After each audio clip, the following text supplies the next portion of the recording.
नमस्कार। सिनेमा संवाद में आपका स्वागत है। मेरा नाम है अमिताभ। सत्य हिंदी पर सिनेमा से जुड़ी अपनी साप्ताहिक पेशकश में हम हर हफ्ते बात करते हैं सिनेमा के तमाम पहलुओं के बारे में, क्योंकि हमारा मानना है कि सिनेमा सिर्फ मनोरंजन की चीज नहीं है।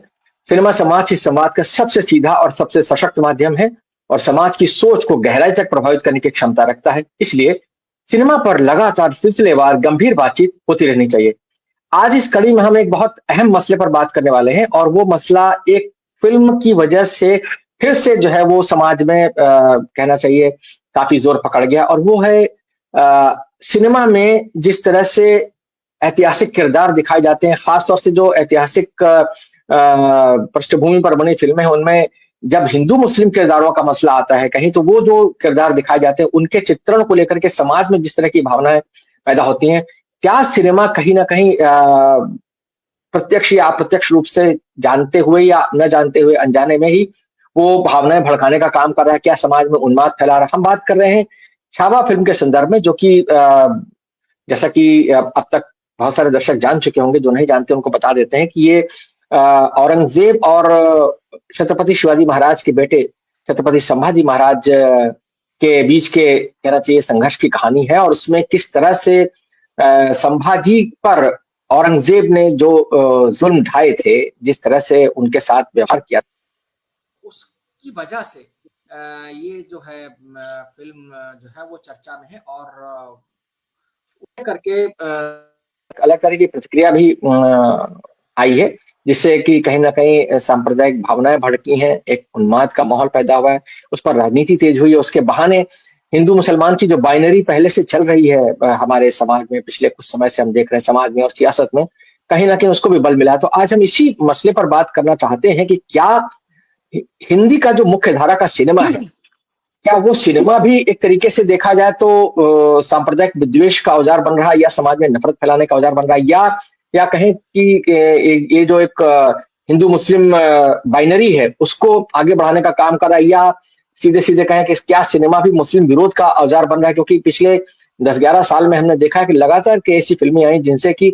मुसलमानों का एक ऐसा चित्रण सामने को आया, देखने को मिला है, जिससे उनके बारे में नकारात्मक भावनाएं, नकारात्मक बातें ज्यादा फैलती हैं। तो आज हम इसी मसले पर बात करेंगे और इन सवालों के जवाब को खोजने की कोशिश करेंगे अपने पैनल के जरिए, अपने एक्सपर्ट्स के जरिए, जिनसे मैं आपका परिचय करा देता हूँ। हमारे साथ मौजूद हैं कुछ बहुत खास लोग।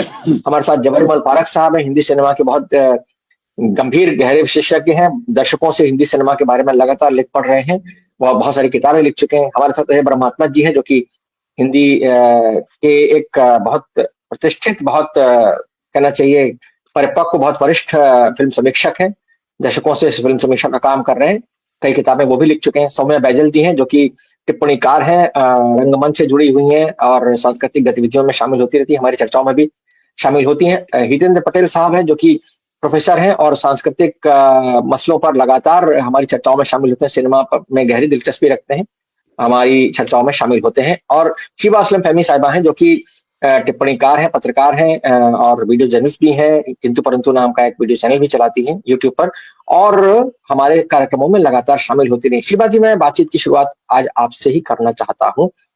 ये जो हमने अपनी प्रस्तावना में बातें कही, छावा फिल्म जो है, जो कि औरंगजेब और संभाजी महाराज, जैसे कि मैंने कहा छत्रपति संभाजी महाराज के बीच के एक द्वंद्व को दिखाते हुए उनके व्यक्तित्वों के आधार से, उनके व्यक्तित्वों के बहाने कहीं ना कहीं हमारा जो मौजूदा समाज है और जो मौजूदा सियासत है, उसमें जो एक विभाजनकारी तत्व है या विभाजनकारी सोच है, क्या उसको गहरा करी? आपकी क्या टिप्पणी होगी जब मैंने कहा कि भाई क्या ये जो मुस्लिम विरोध की बाइनरी पहले से चल रही है हिंदू मुसलमान की, क्या ये फिल्म उसी तरफ जा रही है? और क्या इसके बहाने हम वो जो हिंदू मुसलमान का एक नैरेटिव है जो समाज में चल रहा है, पिछले एक 10-11 साल से बहुत तीखा चल रहा है, उससे पहले से चल रहा है, लेकिन पिछले 10-11 साल से और तीखा हुआ, जब से कि बीजेपी की मौजूदा सरकार जो है वो केंद्र में आई है, उसके बाद राज्यों में भी उनकी सरकारें बनी। क्या कहेंगे आप?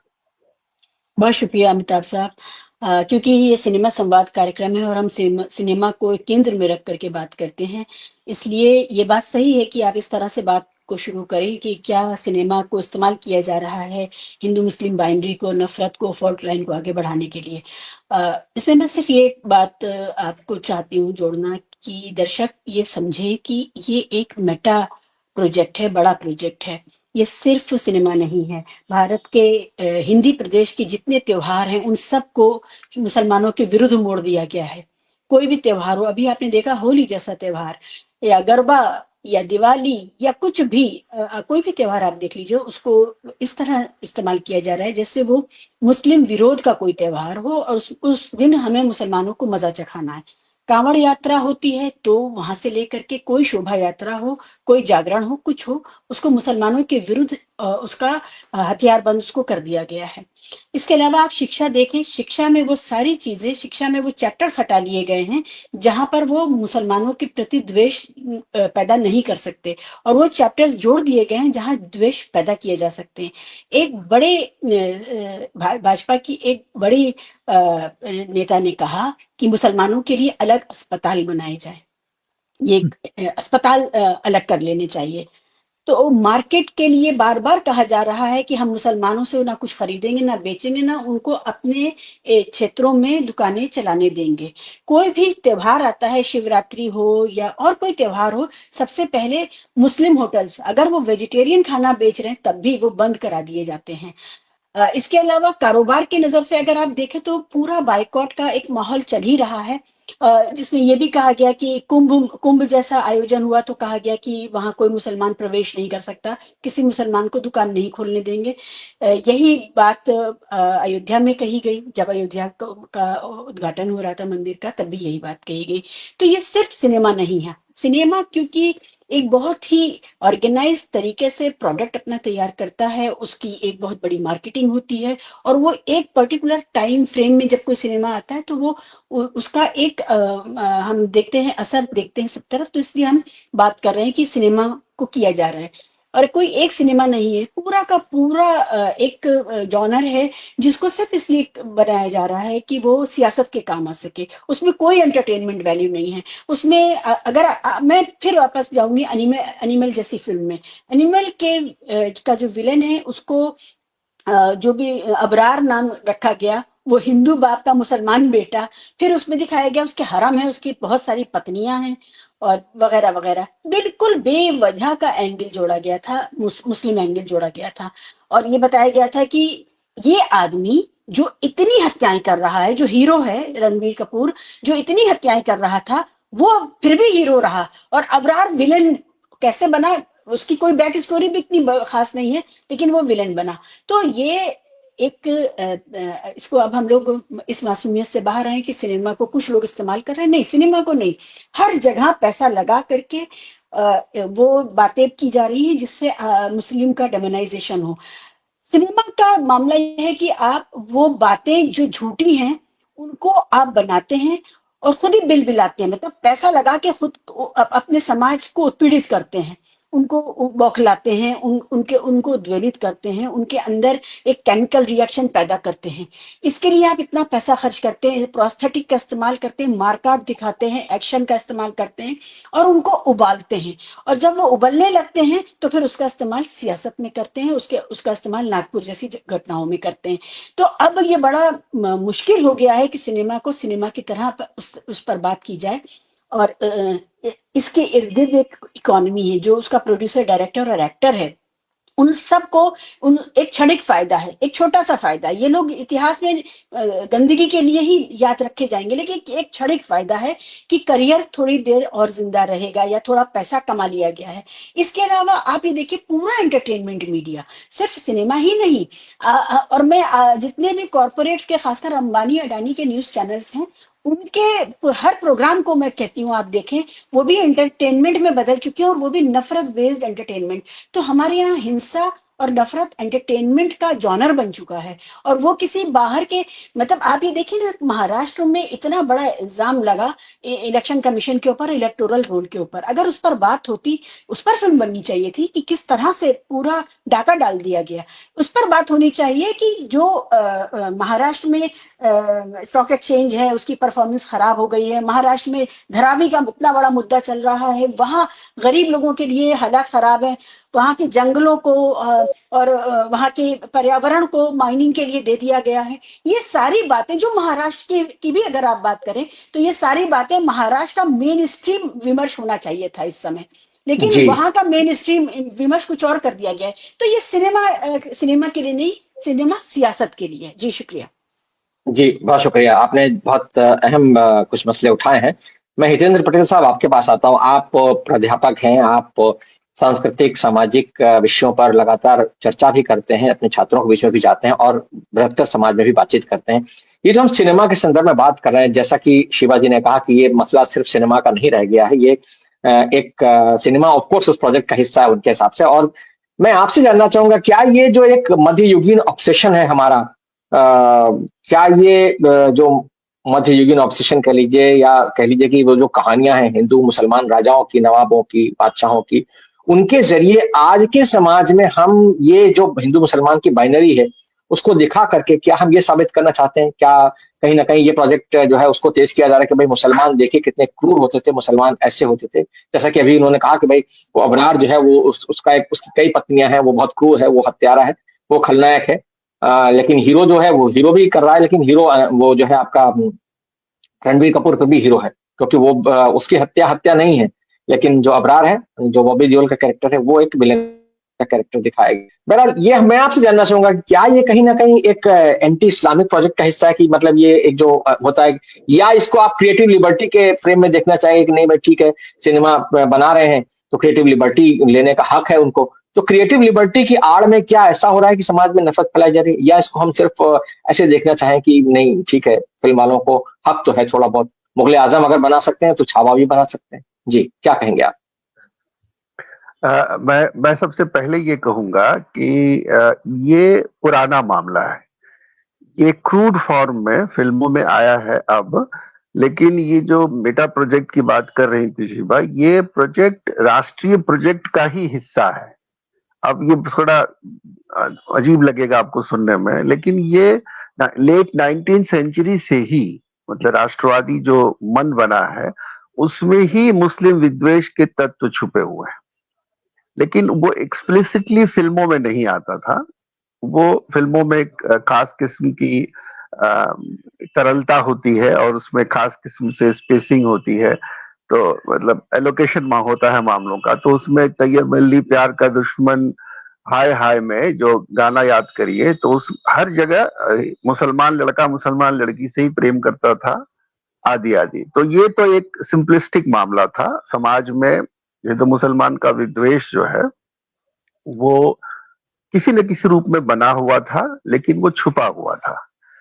तो अब ये स्थिति है कि उस चीज को, उस विद्वेष को जो उस तरह से एक्सप्लिसिट नहीं था, उसको जो है सिनेमा ने पकड़ लिया है। वोट देने के समय हिंदू मुसलमान पहले भी हो जाते थे, लेकिन अब जो है उसको सिनेमा ने पकड़ लिया है। लेकिन मैं समझता हूं कि ये प्रोजेक्ट जो है जिस रूप में साहित्य में धीरे धीरे मार्जिनलाइज होता गया, और फिर धीरे धीरे मनुष्य होना और या भारतीय होकर सोचने की प्रवणता बढ़ी, फिल्में भी वापस उस पर लौट जाएंगी। इसका कारण है, इसका कारण ये है कि ये फिल्में सफल नहीं हो सकती। थोड़े समय के लिए थोड़ा सा कुछ हो गया है, अभी इस वक्त एक खास तरह का माहौल बन गया है, उसमें लगता है कि हिंदू मुसलमान की बाइनरी जो है वो मतलब कमर्शियली सक्सेसफुल फॉर्मूला बन गया है, लेकिन ये बनेगा नहीं। जितेंद्र जी, मैं आपको माफ कीजिएगा, मैं आपको बीच में टोक रहा हूँ। छावा फिल्म जो है वो कमर्शियली बहुत सक्सेसफुल हो गई है, और उसके बारे में ये कहा जा रहा है कि उसने जो है वो बॉक्स ऑफिस के रिकॉर्ड तोड़ दिए एक तरीके से। तो उससे नहीं तो कम नहीं से नहीं, कम ये हौसला मिलेगा कि और लोग उसी तरह की फिल्म बनाएं। नहीं बना सकते, बहुत दिनों तक ये चल नहीं सकता। ये कुछ समय का ही मामला है। पूरे देश में एंटी कम्युनलिज्म एक वातावरण बनेगा, बहुत जल्दी बनेगा। अगर इतिहास की मेरी समझ थोड़ी बहुत भी है तो ये इस तरह का पैशन, इस तरह की बाइनरी, इस तरह का कि नफरती माहौल जो है वो ज्यादा दिन भारत जैसे देश में नहीं चलेगा। ये तो तय मान लिया। भले ही छावा सफल हो गई, मैं तो इस तरह की फिल्में देखता नहीं, लेकिन जो बुनियादी बात है जहां से हम लोगों को थोड़ा चिंतित और ज्यादा होना पड़ेगा वो है इतिहास का मामला। औरंगजेब को लेकर के अभी जो बहस हो रही है, इसमें मैं बहुत परेशान हो गया। अब इस इतिहासकार की कोई सुनने को तैयारी नहीं होता है।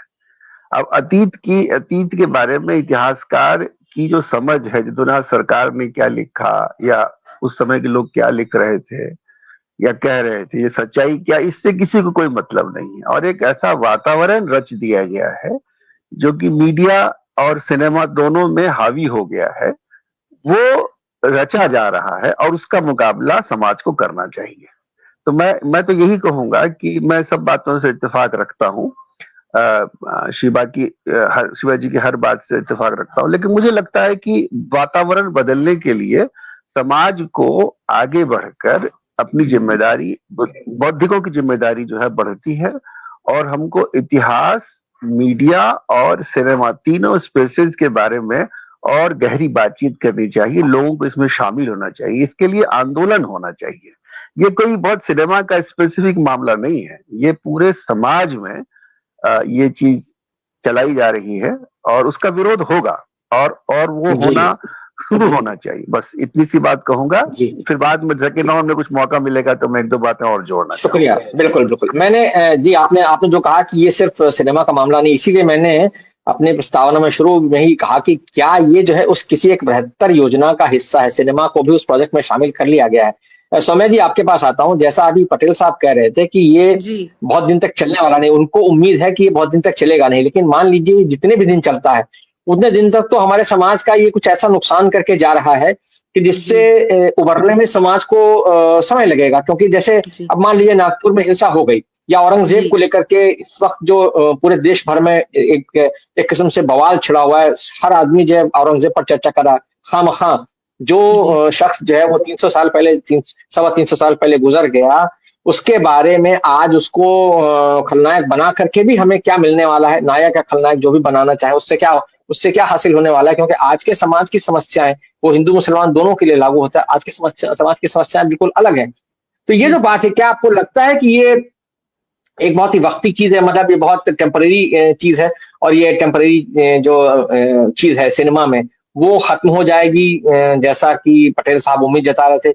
या जो मुझे लग रहा है कि ये एक प्रोजेक्ट का हिस्सा है, और जब तक जो पॉलिटिक्स चल रही है कम्युनलाइजेशन की, जब तक उस पर प्रहार नहीं होगा या जब तक वो परास्त नहीं होगी, तब तक जो है ये चीजें बढ़ती रहेंगी। क्योंकि आपको पॉलिटिकल कहना चाहिए करेक्टनेस के लिए, आपको आपको पॉलिटिकल मास्टर्स की लाइन में आने के लिए आपको उस तरह की फिल्में बनाना या उस तरह की बातें करना, फिल्में बनाना, नाटक लिखना, नाटक करना, उपन्यास लिखना, कहानी लिखना, जो भी करना, या जैसा कि हम देख रहे हैं मीडिया में भी जो चल रहा है, जिस तरह से खबरें आ रही हैं, खबरें आती हैं, उस तरह से चीजों को पेश करना, वो एक प्रोजेक्ट का हिस्सा है। आप क्या कहेंगे इस बारे में?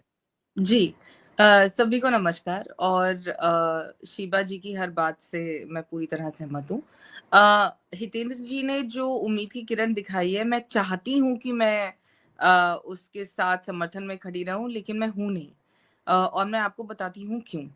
क्योंकि जो बात उन्होंने जहाँ छोड़ी, जो वो इतिहास के बारे में कह रहे हैं, मैं उस बात से पूरी तरह वाकिफ हूँ कि इतिहास को तोड़ मरोड़ कर हमारे सामने पेश किया जा रहा है। अब एक स्टेप पीछे लेते हैं। रवीश ने एक अपने इंटरव्यू में बहुत इंटरेस्टिंग बात कही थी जो मेरे जहन में आकर अटक गई है। उन्होंने कहा था that we are living in a culture of stupidity, और वो बात बिल्कुल सही है। और उस कल्चर ऑफ स्टुपिडिटी में सभी का हाथ है। मीडिया का तो खैर बहुत ही बड़ा हाथ है, क्योंकि हमारी जो एक एबिलिटी थी क्वेश्चन करने की, तर्क करने की, वो तर्क करने की एबिलिटी को पूरी तरह खत्म कर दिया है इस सरकार ने।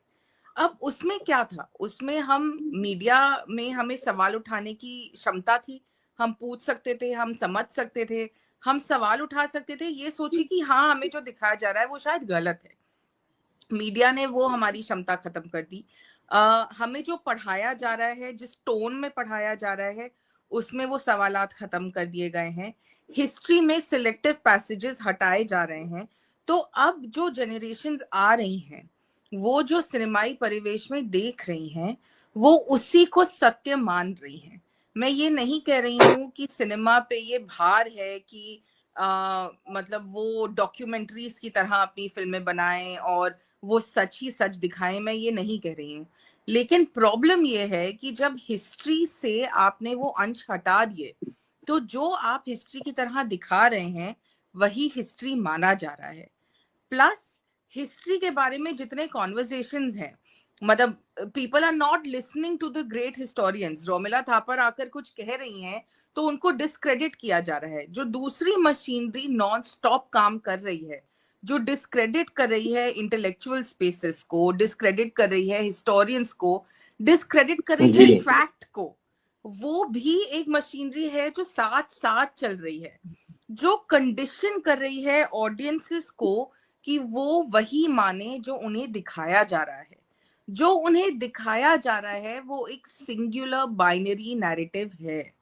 तो मेरे हिसाब से प्रॉब्लम ये है कि पिछले 10 साल से हमें एक ही टाइप का नैरेटिव दिखाया जा रहा है, जो घोंट घोंट के हमसे कहा जा रहा है कि यही मानो, यही सच है, और उसे साथ में एक इस तरह की एक नैरेटिव दी जा रही है कि अभी तक जो तुम्हें दिखाया, पढ़ाया, सुनाया गया है वो गेज गलत है। तो चाहे वो कॉलोनियल गेज है या वो एक सिंगुलर गेज थी जिसमें मुसलमान रूलर्स को बहुत एलिवेट किया गया, लेकिन उसमें क्या हो रहा है, उसमें भी अगर आप चाहे औरंगजेब को दिखाएं या आप अकबर को दिखाएं या आप किसी को भी दिखाएं, उनकी जो कुछ भी अच्छाइयां थी उनको कंप्लीटली एलिमिनेट किया जा रहा है।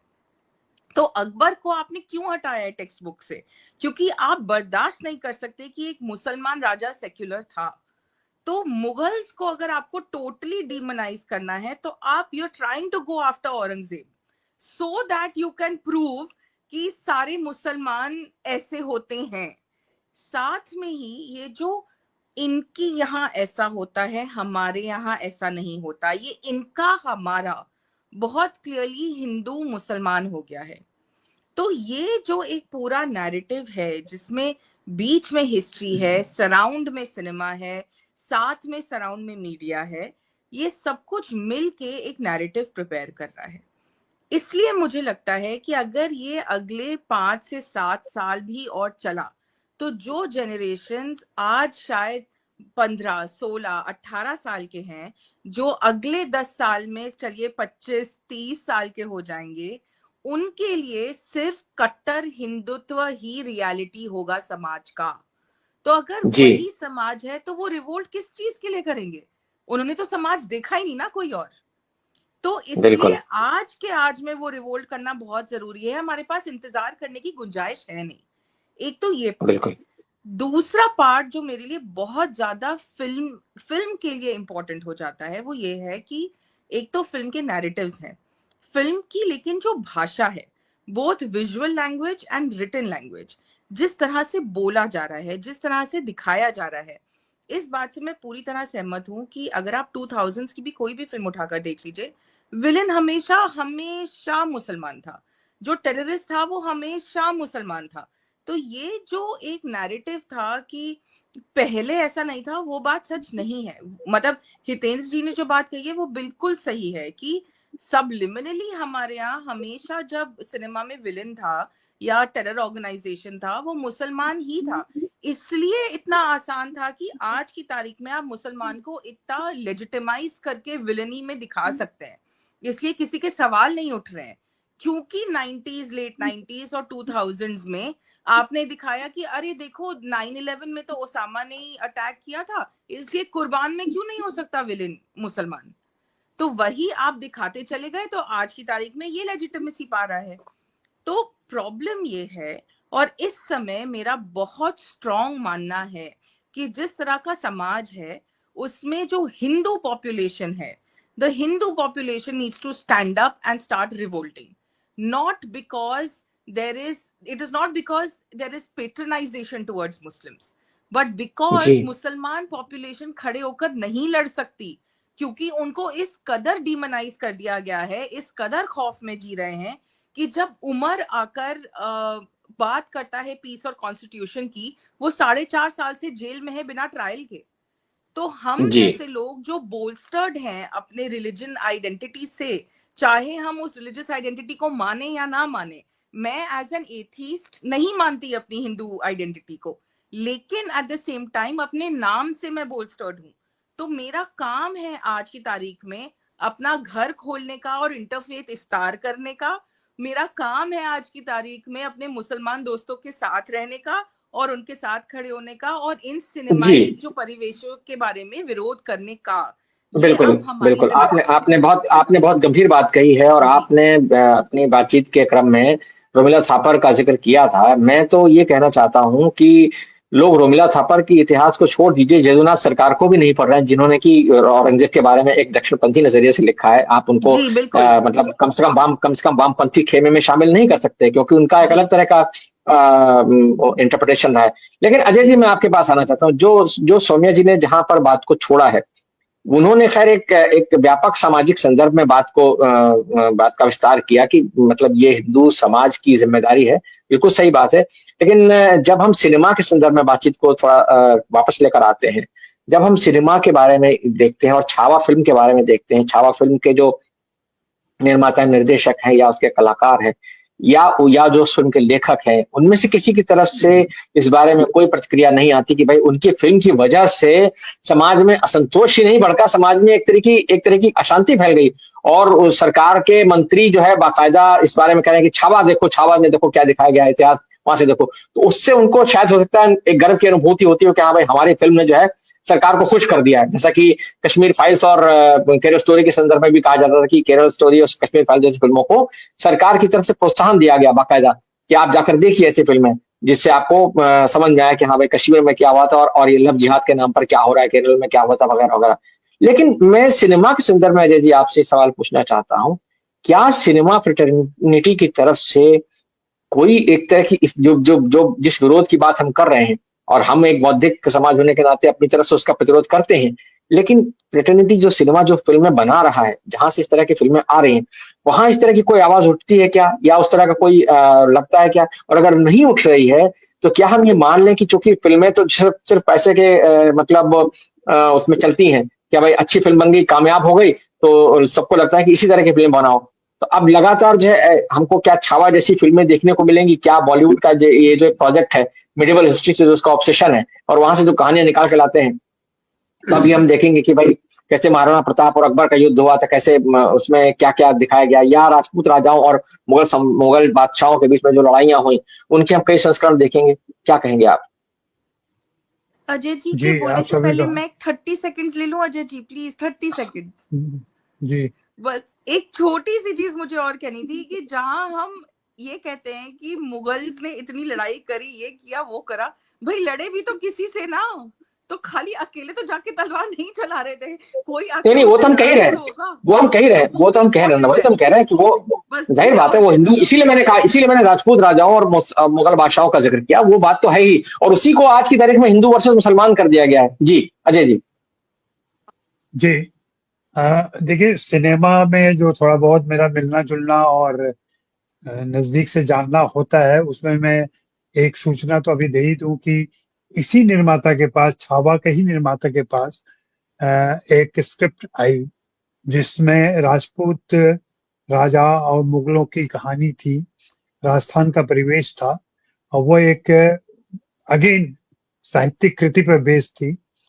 और इनिशियल मंजूरी देने के बाद जब वो स्क्रिप्ट लिखी गई और जिस ढंग से डिपिक्शन हुआ उसमें मुसलमान का, तो इसी प्रोडक्शन कंपनी ने उस प्रोजेक्ट को की हरी झंडी गिरा दी, लाल झंडी दिखा दी, कहा कि नहीं, ये हम नहीं कर सकते। उन्होंने कहा कि before Kashmir files and after Kashmir files अब ये तय हो चुका है, मुसलमान इस इंडस्ट्री में, फिल्मों में कभी भी सपोर्ट में या उदार किस्म के हो ही नहीं सकते, उनको आपको विलेन दिखाना ही पड़ेगा। जबकि लेखक निर्देशक का कहना था भाई वो नहीं था ऐसा, और इस तरीके की बातें नहीं थी, बल्कि राजा जो राजपूत थे और जो मुस्लिम शासक थे, उन दोनों के बीच एक दोस्ती सी हो रही थी आरंभिक संघर्ष के बाद। कहा नहीं, फिर तो हम लोग ये प्रोजेक्ट नहीं कर सकते क्योंकि ये पॉजिटिव हो जाएगा मुसलमान के लिए। सेम निर्माता दिनेश विजन। तो ये जब अच्छा तो अच्छा ठीक है, निर्माता की तरफ से दबाव है। जी जी जी तो ये मानसिकता तो इंडस्ट्री के अंदर बन चुकी है। अभी देखिए, 2 फिल्में आई हैं इसी बीच छावा के बाद। एक फिल्म आई है इन गलियों में, छोटी फिल्म है, जी। बहुत ही छोटी फिल्म है, लेकिन उस फिल्म को भी बहुत अच्छी सेंसर फिल्म ने है। रोक जी दिया कि हम इस तरह की फिल्म नहीं मंजूरी दे सकते।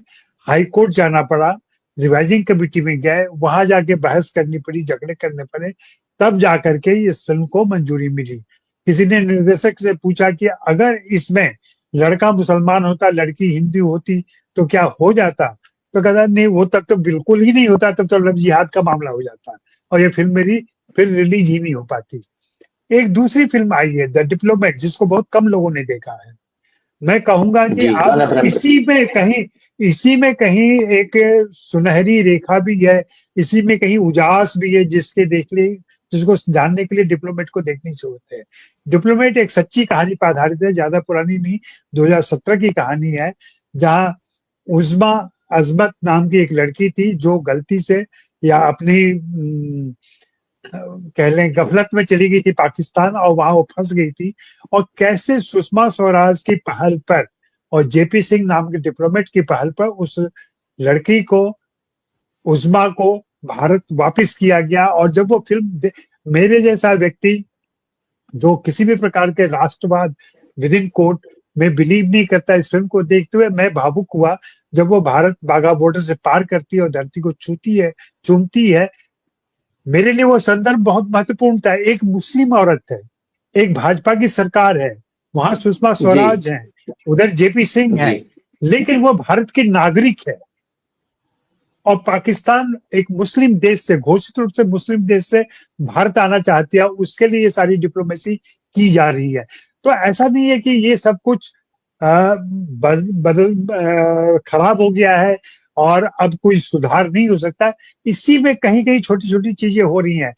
मैं निर्माता निर्देशक जो करना चाह रहे हैं वो कमाई की वजह से करें, फायदे की वजह से करें या किसी दबाव में करें, इससे ज्यादा मुझे लगता है कि दर्शकों का जो प्रोफाइल है, दर्शकों का अपना पूर्वाग्रह, दर्शकों की अपनी मानसिकता, वो ज्यादा काम कर रहा है इस फिल्म को लेकर के, छावा को लेकर के हो या ऐसी तमाम फिल्मों को लेकर के। और एक तो ताजा उदाहरण है कि सुशांत सिंह राजपूत का मामला अभी कल आया, जब सीबीआई ने कहा कि अब ये मामला खत्म, उसने सुसाइड किया था। लेकिन आज सोशल मीडिया देख लीजिए, सब कह रहे हैं कि नहीं, ये हो ही नहीं सकता, सारे मामले को दबा दिया गया है। तो एक समूह है जहां से ये बात फैलाई गई। मैंने आज लिखा भी था कि फिल्म इंडस्ट्री को सुशांत विवाद से जितना बड़ा नुकसान हुआ है, उससे उभरने में सालों लग जाएंगे, क्योंकि जो एक धारणा बना दी गई है ना कि सब कुछ एंटी नेशनल है हिंदी फिल्मों में, और ये जो फिल्में बन रही है इसको कहा जाए कि ये सुधार का काम कर रही है। जो हिस्ट्री में पुनर्लेखन का काम चल रहा है, सिनेमा में भी ये पुनर्चित्रण का काम चल रहा है। और इस पुनर्चित्रण के माध्यम से वो सब दिखा। इस फिल्म को देखने के बाद रिव्यू के समय ही मैंने कहा था कि जिस ढंग से 15 मिनट का वो अत्याचार दिखाया जा रहा है, वो निश्चित रूप से हिंदू दर्शकों के बीच में ये बात फैलाई जा रही है कि देखो मुसलमान कितने क्रूर होते हैं।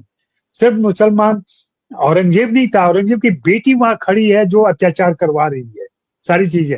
और ये हमारे माननीय मुख्यमंत्री महाराष्ट्र के, उन्होंने तभी कह दिया था जब फिल्म दंगे के पहले ही कहा था कि औरंगजेब की कब्र हम यहाँ से हटाएंगे या तमाम चीजें, जो विवाद अभी चल ही रहा है। उसके बाद उन्हीं की कंस्टिट्यूएंसी में फिर सारा हंगामा हुआ, दंगा हुआ, महाल में हुआ है। और बाद में अब वो सारी लिपापोती कर रहे हैं कि हम तो पकड़ेंगे सबको। बावजूद इसके वो कह रहे हैं कि नहीं, छावा ने औरंगजेब के खिलाफ जो गुस्सा भड़काया है वह वास्तविक है। और इसी छावा को महाराष्ट्र की साहित्य वाली गोष्ठी जो होती है दिल्ली में, वहां हमारे माननीय प्रधानमंत्री पहुंचते हैं और वहां छावा को इंडोर्स करते हैं, शिवाजी सावंत को इंडोर्स करते हैं, साहित्य के मंच पर साहित्य के बहाने घोषित करते हैं आपकी कि ये सब आवाज, कुछ सही है। जी, आई आवाज? हाँ। आ रही तो हाँ, ये सारी चीजें चल रही हैं, ये सारी चीजें चल रही हैं, और इसी में हमें देखना पड़ेगा कि कैसे रास्ता बन सकता है, क्या सुधार हो सकता है फिल्मों को। अभी जो मैं दर्शकों की मानसिकता पूर्वाग्रह की बात कर रहा हूँ, तो वो पुरानी फिल्में, मुगले आजम पर भी अब बात हो रही है। अब कुछ दिनों के बाद जहांगीर वाली जो फिल्में बनी है उस पर भी बात होगी कि उनको तो उदार दिखाया आपने, उनको तो न्यायप्रिय दिखाया आपने, क्यों दिखाया आपने जबकि वो नहीं थे ऐसे। हाँ, तो इस तरह पुराने कब्रों को ही, फिल्म कब्र ही नहीं, फिल्मों को भी फिर से निकाला जी, जाएगा, देखा जाएगा, एनालाइज किया जाएगा, और फिर इसका री इंटरप्रिटेशन होगा, फिर व्याख्याएं होंगी। बिल्कुल। ये तमाम चीजें होनी है। लेकिन वही जैसा कि पटेल साहब ने कहा और सौम्या भले ही उसे सहमत न हो, लेकिन मैं भी सहमत हूं कि ये दिन ज्यादा लंबा नहीं चलने वाला है। और 5-6 कहानियां आएंगी, 10 कहानियां आएंगी, उसके बाद से दर्शक भी उबेंगे, दर्शक भी सावधान होंगे और दर्शकों का पूर्वाग्रह अगर बदलेगा, लेकिन उस पूर्वाग्रह के बदलने के लिए जरूरी है कि भाजपा का जो वर्चस्व है, भाजपा की जो रणनीति है, राजनीति है, उससे भी उनका मोह भंग हो, तभी जाकर के ये दोनों साथ साथ चलने वाली प्रक्रिया डायलेक्टिक है, जो अगर साथ साथ होती है तभी जाकर के अगले 4-5 साल में हम कोई एक पॉजिटिव तरीका देख सकते हैं इसे निपटान का। नहीं तो मेरा तो मानना है जी कि एक तरफ निर्माता निर्देशक और दूसरी तरफ दर्शक दोनों इसके लिए जिम्मेदार हैं, जिससे इसको बढ़ावा मिल रहा है। दर्शकों का बहुत जाहिर है, बड़ा रोल है जाहिर है। इसको बढ़ाने में। बिल्कुल जी बिल्कुल। आप जो कह रहे हैं, मैं चूंकि देखिए, आप तो फिल्म के बारे हम लोग फिल्म के बारे में बात कर रहे हैं, और फिल्म देखने के बाद दर्शकों की जो प्रतिक्रिया होती है, छावा फिल्म देखने के बाद कई जगहों पर ऐसी घटनाएं आई हैं। गुजरात में एक किस्सा मैं पढ़ रहा था, कहीं खबर पढ़ रहा था कि एक दर्शक ने सिनेमा स्क्रीन ही फाड़ डाली। उसको औरंगजेब के अत्याचार, जो अत्याचार वाला सीन है, उससे वो इतना उज्ज्वलित हो गया कि उसने स्क्रीन को एकदम फाड़ दिया, पर्दा। और कई जगहों पर जो है वो जिस तरह से औरंगजेब के नाम पर, औरंगजेब की वजह से आप अपने पड़ोसी मुसलमान को गालियां देना शुरू कर देते हैं, कि आपको लगता है कि भाई तुम भी तो, जैसा मीडिया फैला रहा है, तो भाई आफ्टर ऑल, या पॉलिटिक्स फैला रहे हैं कि आपके वंशज, आप तो जैसे कश्मीर फाइल्स देखने के बाद आमतौर पर जो एक प्रतिक्रिया आई थी कि लोग मुसलमानों को गाली देते हुए सिनेमा हॉल से बाहर निकलते थे। लेकिन अजय जी, जो आपने बात कही है, मैं फारूक साहब आपके पास आता हूँ। क्या ये जो सिनेमा में प्रोजेक्ट चल रहा है, एक तरह से दिखाने का, ये तो सिलसिला, जो बात सब लोग कह रहे हैं कि भाई कोई नया नहीं है, नया नहीं हुआ तो सही है, लेकिन पहले जो मुसलमान दिखाया जाता था, मतलब शोले में एक रहीम चाचा थे। अब आज की तारीख में तो उन रहीम चाचा के किरदार को लेकर के भी अलग अलग मीमांसा होने लगे। सोशल मीडिया पर अगर आप जाएंगे तो लोग कहेंगे भाई रमेश सिप्पी ने उस रहीम चाचा को क्यों रखा, और रहीम चाचा जो है वो जो एक हंगल ने किरदार निभाया। ऐसे तमाम सारे किरदार हम देखते हैं फिल्मों में, जहां कोई मुस्लिम किरदार आ जाता है और वो अगर अच्छा किरदार है, यानी सकारात्मक चरित्र है, तो उसको लेकर के चर्चा शुरू हो जाती है। यानी हमारे कार्यक्रमों में ही, अगर हम ये जो कार्यक्रम कर रहे हैं उसमें जो दर्शक आते हैं, वो जो टिप्पणियां करते हैं, उसी से हमको अंदाजा लग जाता है कि उनका क्या, उनकी क्या मानसिकता है, क्या उनका मिजाज है, और वो क्या, क्योंकि वो हम लोगों को भी जो है वो मुस्लिम परस्त और जाने क्या क्या कहना शुरू कर देते हैं। और बहुत अलग अलग तरह की टिप्पणियां आती हैं, जिनमें कि हम सबका जो है मन मर्दन होता है, व्यक्तिगत रूप से भी, सामूहिक रूप से भी, कि आप जो है वो, आप क्या प्लेटफॉर्म है, और आप क्या, चाहे वो मैं हूं, चाहे अजय जी हो, पारक साहब हो, या शिवा जी हो, या कोई भी हो, सबके बारे में ये टिप्पणियां दर्शक हमारे करते हैं। तो ऐसे में इस तरह के समाज में, पारक साहब आपसे मैं जानना चाहता हूँ, क्योंकि आपने सिनेमा का, सांप्रदायिकता का संबंध जो है सिनेमा का, और या जो इस तरह के जो चित्रण हो रहे हैं, एक लंबी परंपरा हमने देखी, जहां पर कि सिनेमा ने एक, जिसको बोलते हैं कि समाज में सकारात्मक भूमिका निभाई है। तो हिंदू बनेगा ना मुसलमान बनेगा, मैं बार बार उस गाने का उदाहरण देता हूं, क्योंकि वो एक हमारे समाज में एक दौर था जबकि हम आपसदारी की बात करते थे, और सिनेमा जो है उस आपसदारी को आगे बढ़ाने का काम कर रहा था। जो बात आज हम लव जिहाद के तौर पर कर रहे हैं, उसमें ये दिखाया जाता था कि भाई अगर किरदार है तो हिंदू मुस्लिम किरदार हो या मुस्लिम मुस्लिम किरदार हो, मोहब्बत का अगर मसला है तो उसको किस तरीके से एक पॉजिटिव कंक्लूजन की तरफ ले जाया जाए, उसके बारे में सिनेमा हमको दिखाता था। आज वो चीजें फूटती हुई दिख रही हैं। क्या कहेंगे फारिक साहब आप? सबको नमस्कार। देखिए, मैं बात शुरू करूंगा हिटलर के समय से। अभी एक आलेख में पढ़ रहा था, और उस आलेख में ये बहुत महत्वपूर्ण बात तो उसमें कही गई थी। उसमें इस बात की चर्चा थी कि हिटलर ने अपने पक्ष में जो फिल्में बनी, डॉक्यूमेंट्री हो या फीचर फिल्में हो, उसको उसकी पार्टी ने और सरकार ने जो है स्पॉन्सर किया था, उन्होंने बनवाई थी। लेकिन हमारे यहाँ पर ये जो फिल्में बन रही है, इसमें सीधे तौर पर सरकार का हाथ नहीं है, इंडिविजुअल फिल्मकार है जो बना रहे हैं। ये एक तर्क दिया गया था, और उसी तर्क का जवाब उसमें वापस दिया गया था कि ऐसा नहीं है। यहाँ पर भी सरकार ही, यानी कि भाजपा सरकार ही प्रोत्साहित कर रही है।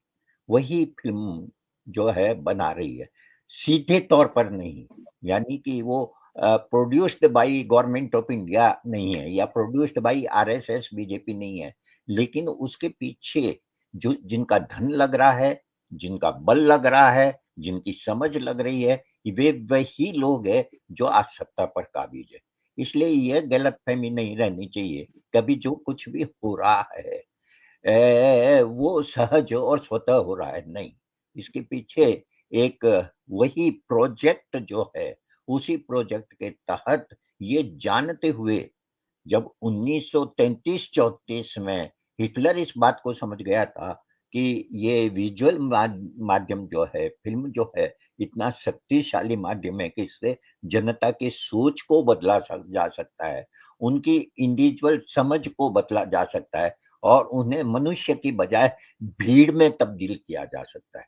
तो ये जो भीड़ में तब्दील किया गया, आप ध्यान दें कि हिटलर ने भीड़ में तब्दील अनपढ़ों और अशिक्षितों को ही नहीं किया था, पढ़े लिखों को किया था, डॉक्टरों को किया था, इंजीनियर को किया था, आर्किटेक्ट को किया था। आखिर जो बड़े बड़े यातना ग्रह चल रहे थे, उन यातना ग्रहों की देखभाल कौन कर रहे थे, उसमें काम कौन कर रहे थे, वही शिक्षित लोग। और आज हमारे यहाँ भी यही है, हमारे यहाँ भी है, क्योंकि वो सूत्र जो है, वो सोर्स जो है, जहां से सच्चाई पहुंचती है, वो सोर्स काट दिया गया है या वो सोर्स जो है हाशिए पर धकेल दिया गया है, पढ़े लिखों को भी नहीं है। दो चीजों से मैं इस बात को कहना चाहूंगा। पहली बात जो कह रहा हूं उसका संदर्भ कुछ हद तक इन गलियों में फिल्म से भी है और वो चूंकि मेरे अपने अनुभव से भी जुड़ा हुआ है। वास्तव में पिछले 70-75 साल में जो हमारे यहाँ विकास हुआ है और जो नए शहर बने हैं, वो नए शहर और जो शिक्षित समाज बना है, वो पहले के समाज से काफी अलग है। यानी कि ये बात मैं शायद पहले भी कह चुका हूं कि जैसे मैं जिस गली में 90 साल से हमारा परिवार जिस गली में रहता है, उसमें 80% घर जो है मुसलमानों के हैं और कभी कोई किसी तरह की कोई कहना चाहिए कि आपसी झगड़ा, तनाव या कुछ भी नहीं हुआ है, कभी नहीं हुआ है। और ये केवल जोधपुर का मेरा अनुभव नहीं है, अमरोहा का भी अनुभव है, ठीक है। और इसलिए इन गलियों में जो पेश किया गया वह मुझे काफी हद तक सच्चाई लगती है। लेकिन दूसरी तरफ क्या हो रहा है, दूसरी तरफ यह है कि इतिहास को जानने की जरूरत नहीं होती, लेकिन अगर आपको इतिहास की बिल्कुल भी समझ नहीं है और अगर आप इस तरह के जीवनानुभवों से भी नहीं गुजरे हैं, मतलब जिस गली में मैं पला बड़ा हूं, वहां पर हम लोगों के मस्तिष्क को बदलना मुश्किल है। उसका एक उदाहरण मैं देता हूं कि हमारे एक रिश्तेदार हैं जो हमारे घर में 4-5 साल रहे थे। उनसे बातचीत हुई हमारे भाई की और उन्होंने वो आरएसएस के प्रभाव में उन्होंने मुसलमानों के बारे में जो आमतौर पर आरएसएस वाले कहते हैं वो कहा। तो मेरे भाई ने कहा कि ये बताइए कि हमारी गली के मुसलमान क्या ऐसे ही हैं जैसे आप बता रहे हो? तो उन्होंने कहा नहीं नहीं, हमारी गली के मुसलमान तो बहुत अच्छे हैं। प्रॉब्लम यही है, प्रॉब्लम यही है कि जिसको हम नहीं जानते हैं उनको हमने विलेन बना रखा है। और ये जो नई दुनिया हम बना रहे हैं अपने चार आसपास, नई कॉलोनियां, नए अपार्टमेंट्स, वो वे हैं जहां पर मिले जुले बस्तियां नहीं है, वहां मस्जिदें नहीं है, वहां मुसलमान नहीं है पास में, वहां केवल हिंदू ही हिंदू है, दलित भी नहीं है आसपास और केवल अपर कास्ट है। इसलिए उन्हें जो भी पिछले 30-35 सालों से पढ़ाया जा रहा है, दिखाया जा रहा है, वो उसे ही सच मान रहे हैं। अब ये एक और हमारे रिश्तेदार दिल्ली में ही रहते हैं, मेरे बारे में जानते हुए भी कभी कभी भूल जाते हैं। तो उन्होंने गांधी और नेहरू के बारे में बहुत ही गलत बात कही, इतनी गलत बात कही कि मुझे गुस्सा आ गया और मैंने उनको जोर से डांट दिया और डांटते हुए मैंने कहा कि थोड़ा पढ़ा लिखा करो, इतनी मूर्खतापूर्ण बात करो। तो नहीं, मैंने तो व्हाट्सएप पर देखा। मैंने कहा ये व्हाट्सएप देखना बंद करो, ये जहर घोल रहा है तुम्हारे दिमाग में। अब आप ये देखिए कि जिस तरह की भद्दी और गंदी बातें फैलाई जाती है, उसकी काट क्या है हमारे पास। हमारे यहाँ एजुकेशन में अगर आप आज के स्टूडेंट नहीं है, हिस्ट्री के स्टूडेंट्स नहीं है, तो 10वीं के बाद आप इतिहास नहीं पढ़ेंगे। इतिहास पढ़ने की कोई संभावना नहीं है। दूसरी, अगर आप साइंस के विद्यार्थी हैं, आप कॉमर्स के विद्यार्थी हैं, इंजीनियरिंग के विद्यार्थी है, डॉक्टरी के विद्यार्थी है, तो बाद में कभी उससे उसका कोई संबंध भी नहीं रहेगा। और आप दुर्भाग्य, मतलब अपने तो उनका तो सौभाग्य ही होगा कि दुर्भाग्य से आप इन नई कॉलोनियों में पले बड़े हैं, तो आपको हिंदुस्तान की जो मिली जुली संस्कृति है उसके बारे में कोई जानकारी नहीं मिलेगी। इस खाली दिमाग को, इस नासमझी वाले दिमाग को जो पिछले 30 साल के अंदर बनाया गया है, उसे पिछले 14 साल में पूरी तरह से काबिज करने की कोशिश की गई है। लेकिन मेरा यह मानना है कि इसे बदला जा सकता है, इसे बदला जा सकता है, क्योंकि उनका यह अभियान जो है वो चलेगा जब तक तो उनका लक्ष्य पूरा नहीं हो जाता, उनका प्रोजेक्ट पूरा नहीं हो जाता। और वो प्रोजेक्ट है हिंदू राष्ट्र बनाना इस देश को। ये बड़ा प्रोजेक्ट है, ये आसान प्रोजेक्ट नहीं है, और हिंदुस्तान की जनता इतनी आसानी से इसे स्वीकार नहीं करेगी। अभी कुछ लोगों को लगता है कि हाँ, इसे हासिल किया जा सकता है, लेकिन बहुतों को लगता है कि नहीं, ऐसा नहीं हो सकता।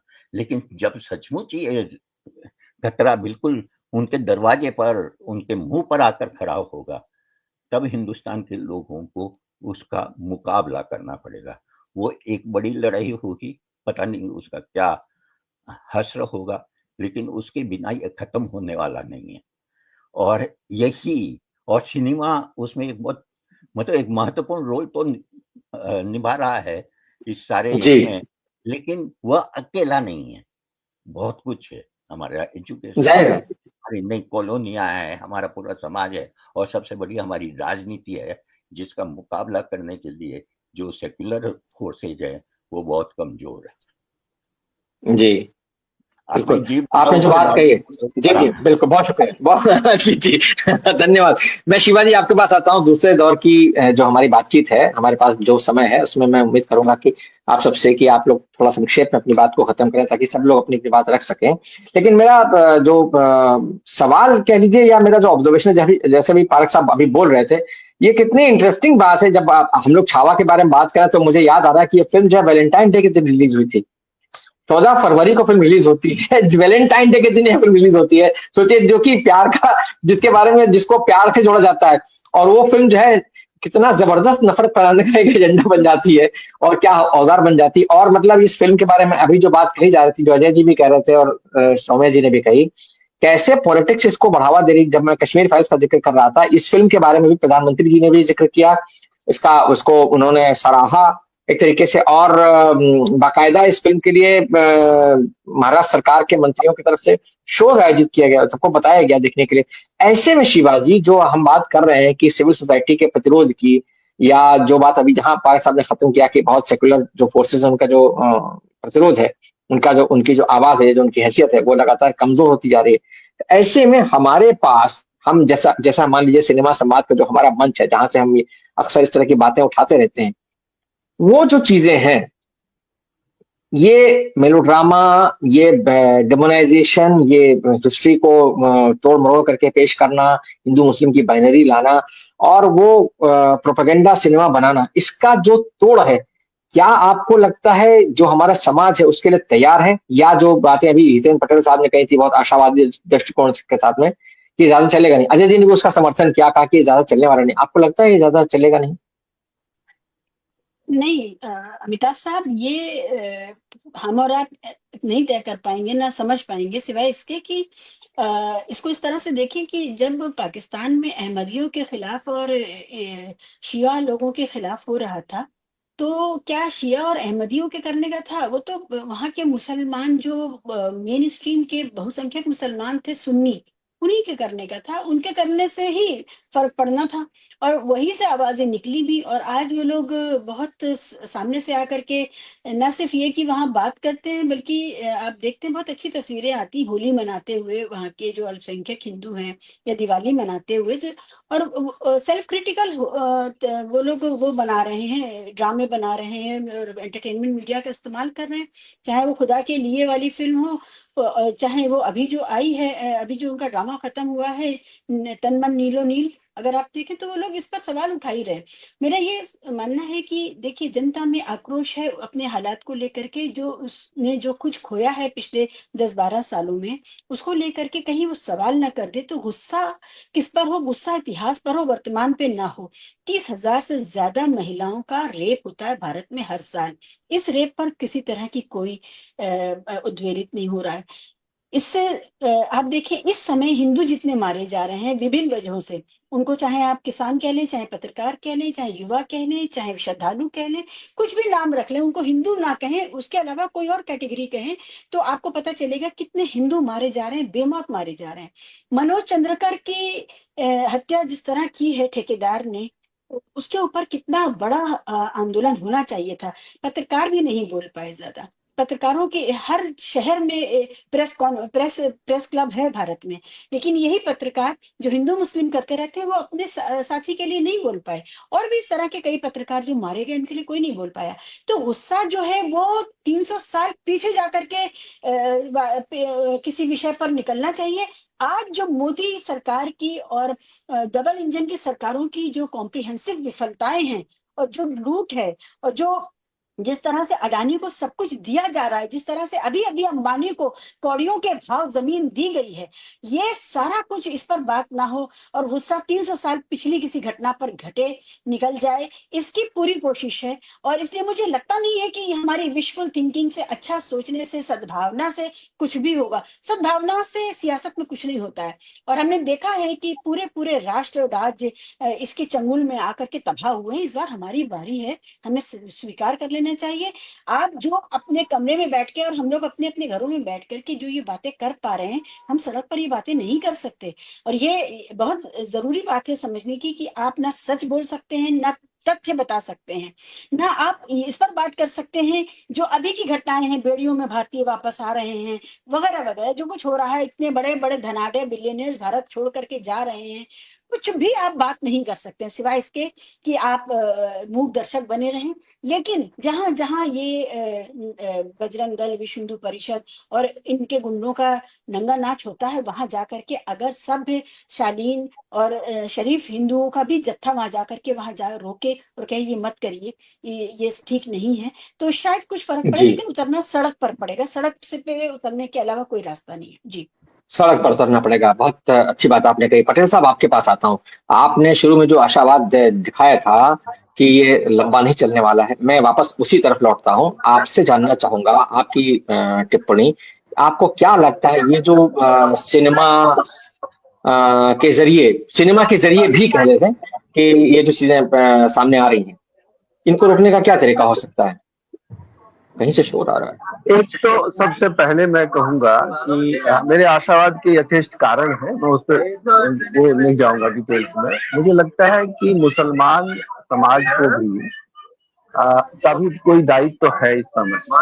मुसलमान का नेतृत्व भी जो लोग कर रहे हैं ना, वो जिस तरह की बातें करते हैं और जिस तरह की हरकतें कर बैठते हैं, इसमें मुसलमान चुप हो जाते हैं। मैं कुछ बातें कह रहा था औरंगजेब के संदर्भ में, तो लोगों ने मेरा विरोध किया, और वो जो मैंने लिखा है औरंगजेब के ऊपर, उसको लेकर के जो हिंदू राष्ट्रवादी लोग हैं वो परेशान हैं।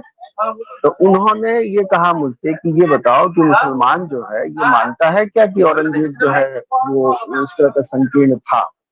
तो हमने कहा जरूर मानता होगा, जैसे हम लोग मानते हैं कि संकीर्ण था, उसकी बहुत सारी कमजोरियां थी, लेकिन उसमें कुछ अच्छाई भी थी।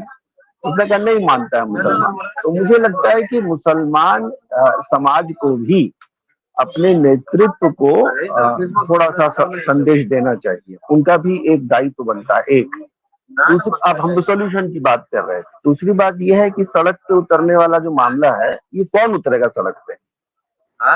ये एक सवाल मैं पूछना चाहता हूँ। तीसरी बात कि हम लोग जो है ना, दरअसल एक बहुत ही क्रूड ढंग से हिंदुओं को मुसलमान बनाने जैसी प्रक्रिया के शिकार हो रहे हैं। मुसलमान को देख करके, मुसलमान समाज के भीतर की संकीर्णताओं को दिखा करके हिंदुओं में भी वैसी संकीर्णता लाने का प्रयास किया जाता है, जस्टिफिकेशन किया जाता है। मैं विस्तार में नहीं जाऊंगा, बस इतना मैं कहूंगा कि इस समय हम सबका दायित्व है, जहां जो हो सके इस बात को समझने की कि हम लोगों को इस तरह से भेड़िया आया कह के और हिटलर का उदाहरण देने से बात चलेगी नहीं। कम्युनिस्टों ने सबसे पहले इस तरह सोचा था कि इसका जो है सदुपयोग किया जाए जनता को अपनी तरफ लाने के लिए। ये उदाहरण वगैरह भी हम लोग को बंद कर देने चाहिए।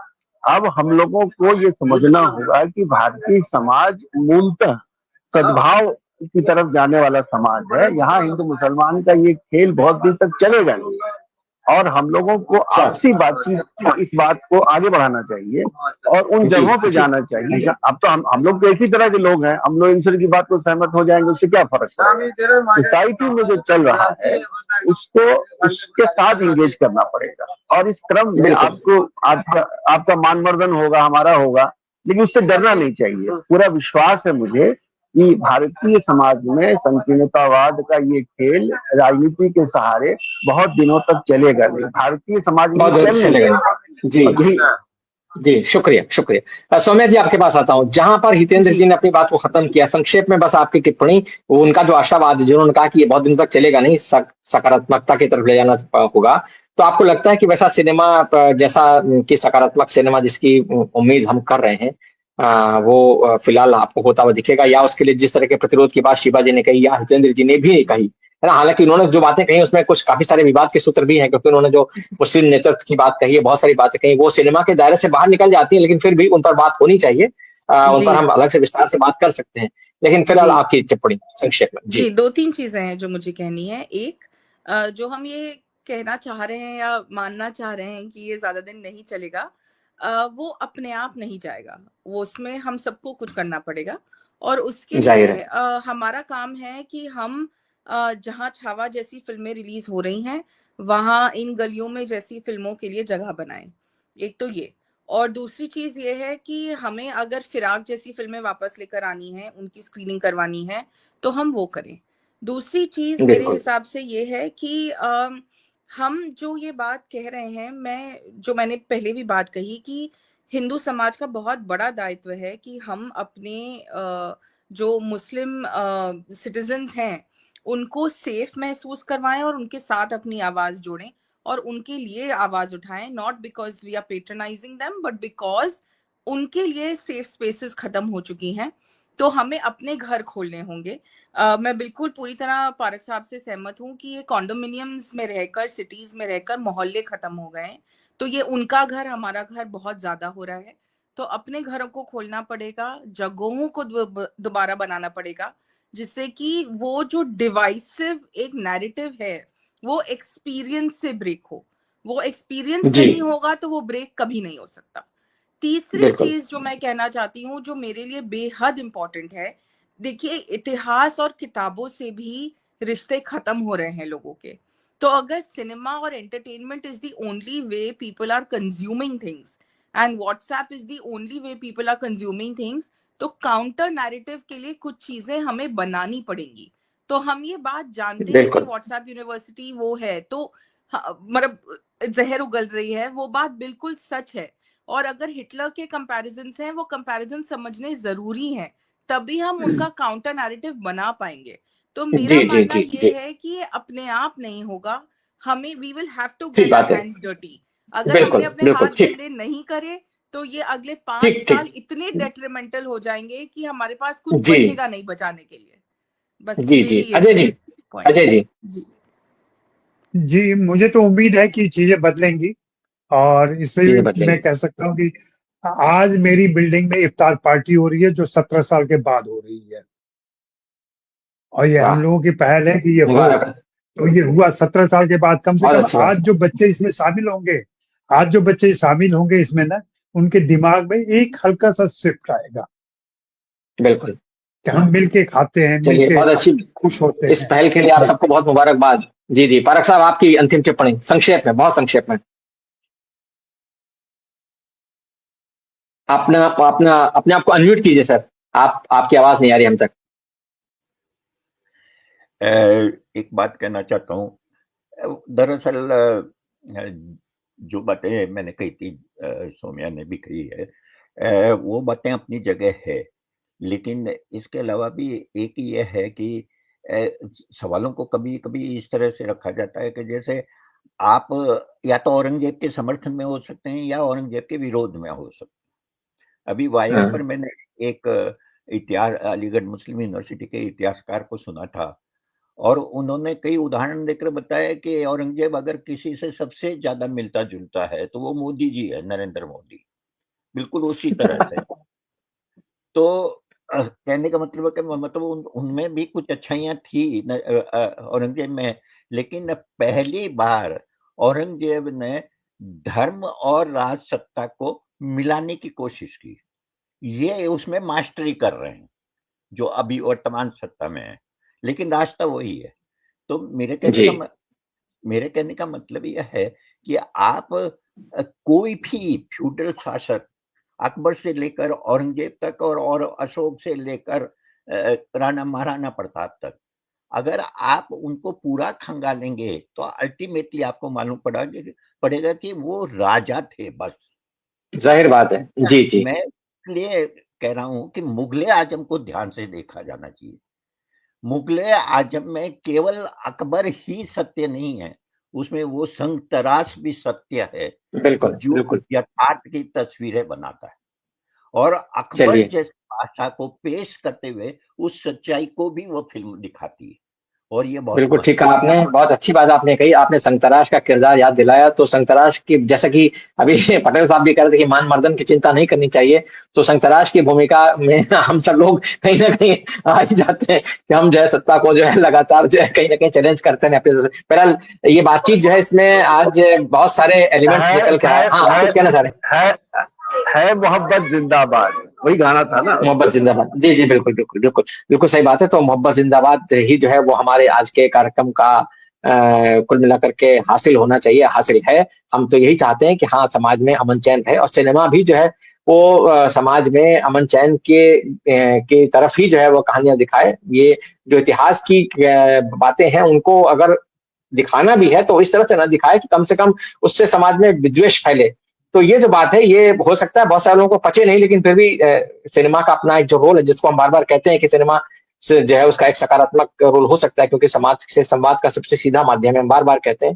तो इसलिए समाज के प्रति जो उसकी जिम्मेदारी है उसको निर्माताओं को समझना पड़ेगा। बहरहाल इस बातचीत के लिए बहुत बहुत शुक्रिया आप सबका, और दर्शकों का भी बहुत धन्यवाद कि उन्होंने बहुत सब्र के साथ इसको देखा सुना। हम फिर किसी नए विषय के साथ हाजिर होंगे, तब तक के लिए धन्यवाद, नमस्कार।